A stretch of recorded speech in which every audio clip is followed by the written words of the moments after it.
গুলশন কুমার সকালবেলা নাগাদ 10টার সময় রোজ একটা মন্দিরে পুজো দিতে যেতেন।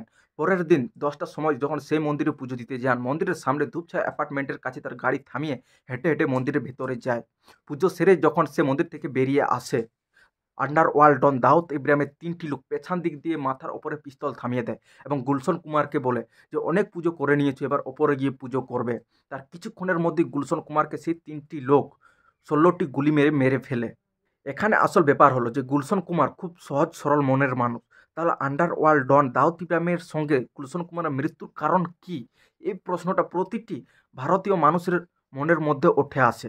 আর এই প্রশ্নের উত্তরটা আজ আমরা খুব সহজ সরলভাবে এই ভিডিওর মাধ্যমে জানাবো। তো এই ভিডিওটা আপনারা সম্পূর্ণ দেখুন। সালটা 1951। দিল্লির একটি পাঞ্জাবি পরিবারে টি সিরিজ কোম্পানির মালিক গুলশন কুমার জন্মগ্রহণ করেন।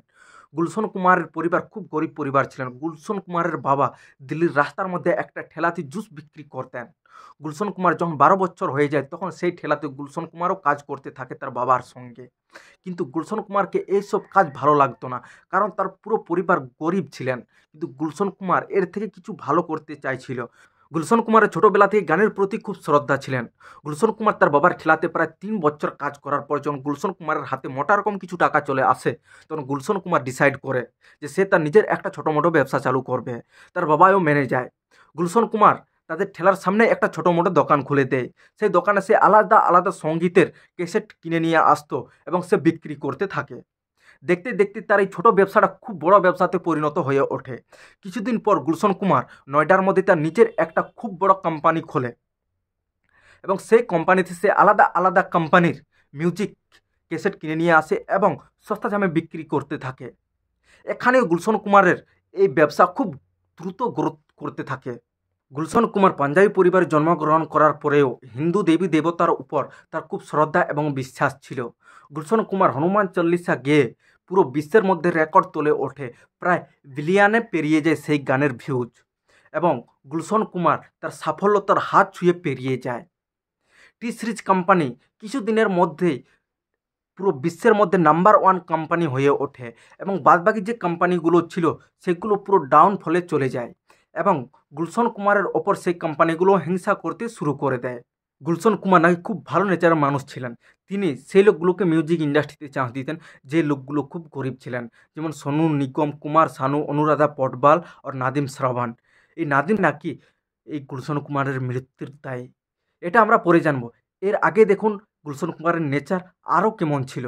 গুলশন কুমার রাস্তায় যদি কোনো পশু পাখি মরে থাকতো, সেই পশু পাখির ক্রিয়া সংস্কার হিন্দু ধর্মের অনুযায়ী মতো করত এবং গুলশন কুমার রাস্তায় যদি কেউ পশু পাখি বিক্রি করতো, সেই পশু পাখিগুলোকে কিনে নিয়ে সেই পিঞ্জরা থেকে আজাদ করে দিতেন।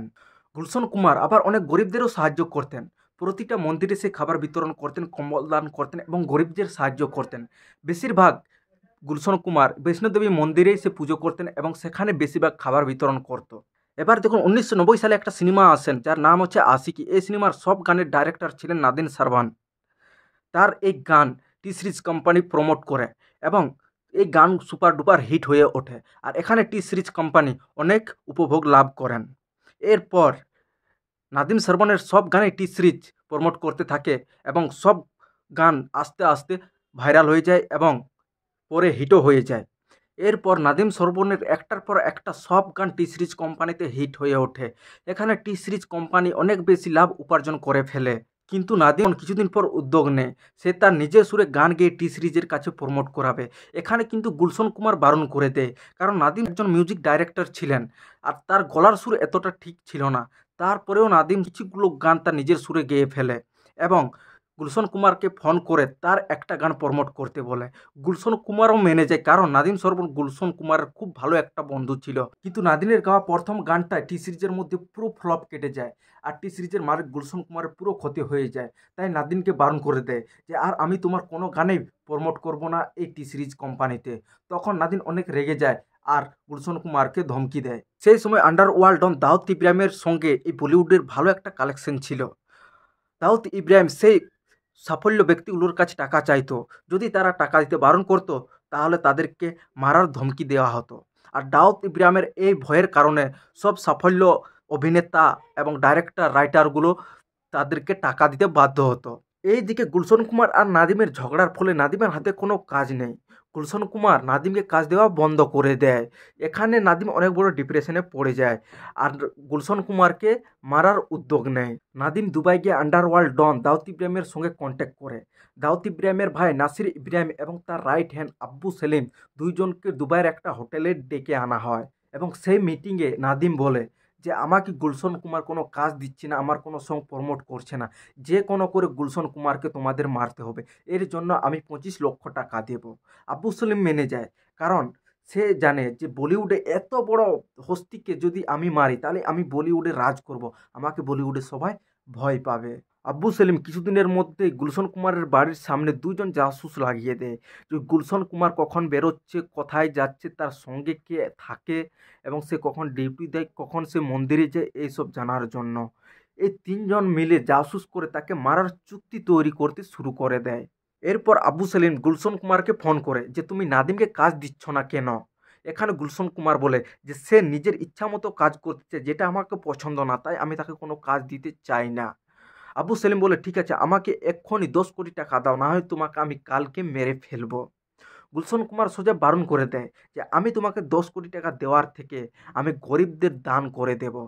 এটা শুনে আবু সেলিম খুব রেগে যায়। তার পরের দিন 12ই আগস্ট 1997 মঙ্গলবার গুলশন কুমার রোজের মতো তার গাড়িতে জিতেশ্বর শিব মন্দিরে পুজো দিতে গিয়েছিলেন। তার সামনে দুপছায়া অ্যাপার্টমেন্টের কাছে তার গাড়ি থামিয়ে হেঁটে হেঁটে পুজোর থালি নিয়ে মন্দিরের ভেতরে যায় এবং মন্দিরের বাইরে যে একটা দোকান ছিল সেই দোকানে তিনজন শুটার দাউদ ইব্রাহিমের বসে রয়েছিল। গুলশন কুমার যখন পুজো করে বেরিয়ে আসে, তার পেছন দিক দিয়ে একজন পিস্তল নিয়ে মাথার সামনে ঠেকিয়ে দেয় এবং তাকে বলে, গুলশন কুমারকে বলে যে অনেক পুজো করে নিয়েছে, এবার উপরে গিয়ে পুজো করো।